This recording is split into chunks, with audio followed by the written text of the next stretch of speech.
हिंदूंना चोपण्यात तुम्हाला आनंद मिळतोय, मात्र अमराठी माणसांवरचा अन्याय भाजप खपवून घेणार नाही. मंत्री आशिष शेलारांचा मनसेला इशारा.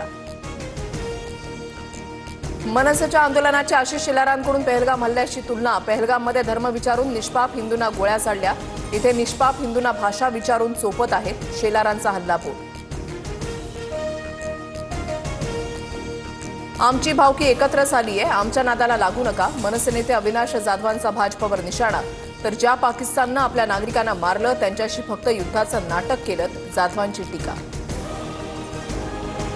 भाषेच्या नावाखाली होणारी मारहाण आम्ही सहन करणार नाही. मनसे पक्षाची मान्यता रद्द करा. भारतीय हिंदू सेनेचं निवडणूक आयोगाला पत्र. ठाकरेंच्या भाषणाला रुदालीची उपमा देत फडणवीसांकडून टीका. तर ठाकरे बंधू एकत्र आले, आता तुम्ही रडायला सुरुवात करा. संजय राऊतांचा सत्ताधाऱ्यांना टोला. मी अर्ध्या दाढीवरून हात फिरवला, आता ते आडवे झाले. एकनाथ शिंदेंचा उद्धव ठाकरेंवर रोख. तर शिंदेंची दाढी नकली, शहा कधीही कातरतील. राऊतांची खोचक टीका. ठाकरे बंधूंच्या एकत्र मेळाव्याला अनुपस्थित असलेले मिलिंद नार्वेकर पंढरपुरात दर्शनाला. सर्व पक्षांच्या संपर्कात असलेले नार्वेकर मोक्याच्या क्षणीच गायब कसे, राजकीय वर्तुळात चर्चा. उपमुख्यमंत्री एकनाथ शिंदेंच्या विरोधात आक्षेपार्ह पोस्ट करणं भोगलं. कल्याणमधील मनसे पदाधिकाऱ्याच्या विरोधात गुन्हा दाखल.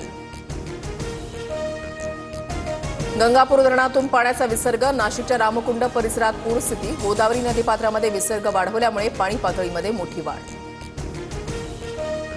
मुंबईसह उपनगरात मुसळधार पाऊस. हवामान खात्याकडून आज येलो अलर्ट जारी. तर वसई विरारमधील जोरदार पावसानं नालासोपाऱ्यातील मुख्य रस्ते पाण्याखाली. जनजीवन विस्कळीत.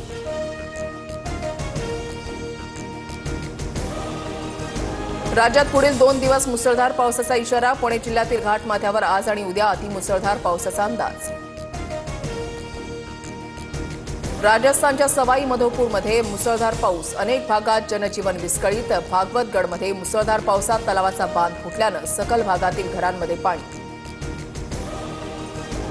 हिमाचल प्रदेशच्या मंडीमध्ये ढगफुटीसदृश्य पाऊस. अनेक नदी नाल्यांना मोठा पूर. सारण, बाक्सियाड, थुनाग भागामध्ये नुकसान.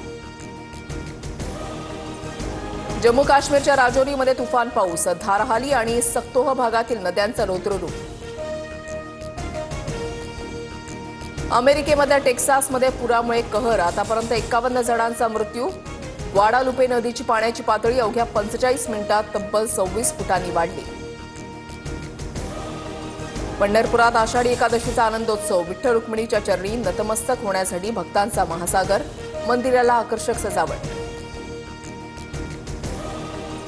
पंढरपुरात मुख्यमंत्र्यांच्या हस्ते सपत्नीक विठुरायाची महापूजा. जातेगावच्या उगले कुटुंबियांना मिळाला शासकीय महापूजेचा मान. महाराष्ट्र आणि बळीराजाचं भलं व्हावं यासाठी फडणवीसांचं विठुराया चरणी साकडं.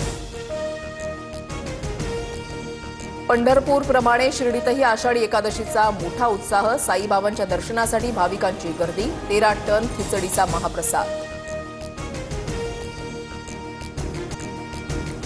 जळगावच्या मोदेजवळ मोर नदीच्या पुलावरून खासगी ट्रॅव्हल्स बस कोसळली. अपघातामध्ये 20 जण जखमी तर एकाचा मृत्यू. पुलाचे कठडे तोडून खासगी बस मोर नदीमध्ये कोसळून अपघात.